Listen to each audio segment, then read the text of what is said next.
கம்யூனிஸ்டுகளே இல்லை, அவர்களது முகவரியே இல்லை, அவங்க காணாமல் போயிட்டாங்க அப்படின்னு கோயம்புத்தூரில் பேசினார். மேட்டுப்பாளையம் கூட்டத்தில், பிரச்சார கூட்டத்தில் பேசினார். ஒருவேளை சிதம்பரம் வந்ததுனால நடராஜர்கிட்ட ஞானஸ்தானம் பெற்று சொன்னாரான்னு தெரியல.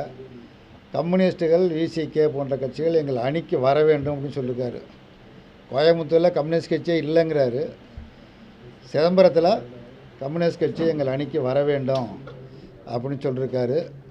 இது ஒரு நல்ல நகைச்சுவை. இது சொன்னது மட்டும் இல்லாமல் எங்கள் அணிக்கு இவங்கெல்லாம் வந்தாங்கன்னா ரத்தன கம்பளம் விரித்து நாங்கள் வரவேற்போம் அப்படின்னு சொல்லியிருக்கிறார்.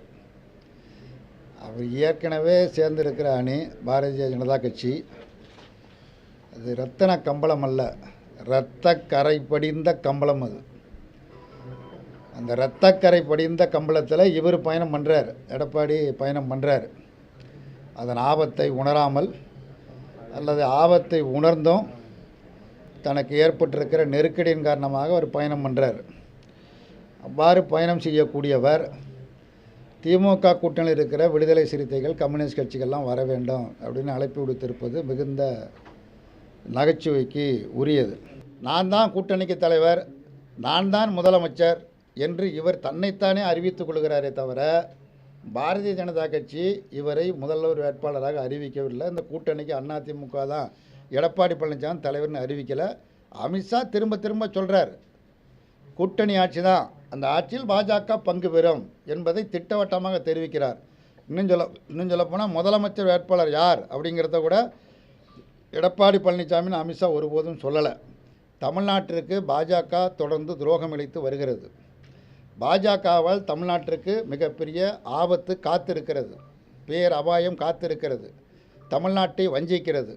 அந்த கட்சியோடு அதிமுக அணி சேர்ந்தது தவறு என்பதை அந்த கட்சியில் உள்ள தொண்டர்கள் சிலர் வெளிப்படையாகவும் பலர் வெளிப்படையாக சொல்லாமல் மறைமுகமாகவும் சொல்லி, இதுதான் யதார்த்தமான உண்மை. அப்படிப்பட்ட ஒரு வகுப்புவாத பேர் அபாயகரமான கட்சியோடு கூட்டணி சேர்ந்து கொண்டு கம்யூனிஸ்டுகளையும் கூட்டணிக்கு வாங்க என்று அழைப்பது நகைப்புக்குரியது. அவரது இந்த அழைப்பு இந்திய கம்யூனிஸ்ட் கட்சி நிராகரிக்கிறது. ஏற்கனவே மார்க்சிஸ்ட் கட்சி சண்முகம் நிராகரிச்சுன்னு அறிவிச்சிட்டாரு, விடுதலை சிறுத்தைகள் கட்சி திருமாவளவனும் அறிவிச்சிட்டாரு. இப்போ நானும் சொல்கிறேன், நிராகரிக்கிறோம்.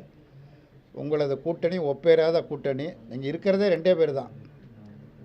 பாட்டாளி மக்கள் கட்சி அவரே சொல்லிட்டார், அவங்க கூட்டணியில் இல்லை, இலைய போடலை பந்தியில் அப்புறம் எங்கே இடம் இருக்குன்னு அவரே எடப்பாடியே சொல்லிட்டார். 2 பேர் தான். அந்த 2 பேருக்குள்ளேயும் நல்ல ஒற்றுமை கிடையாது. அப்படிப்பட்ட நிலையில் எங்களது அணி பலமான அணின்னு வடிவேல் சொன்னது மாதிரி 400 அப்படி தான் எடப்பாடி சொல்லி கொண்டு இருக்கிறார். அந்த அணி ஒருபோதும் வெற்றி பெறாது. ஒரு எலியும் தவளையும் கூட்டணி சேர முடியுமா? எலியும் தவளையும் கூட்டணி சேர்ந்தது மட்டும் இல்லை, நம்ம கூட்டணி விளையிடக்கூடாதுங்கிறதுக்காக ரெண்டும் கைத்தை போட்டு கட்டிக்கிட்டு தான் எலியும் தவளையும். எலி வலைக்கு இழுத்தது, தவளை தண்ணிக்கு இழுத்தது. உயரம் இருந்த பருந்து ரெண்டையும் தூக்கிட்டு போயிட்டு. அப்படியான கூட்டணி தான் அந்த கூட்டணி. உடனுக்குடன் செய்திகளை தெரிந்து கொள்ள சன் நியூஸ் பெல் ஐகானை கிளிக் பண்ணுங்க.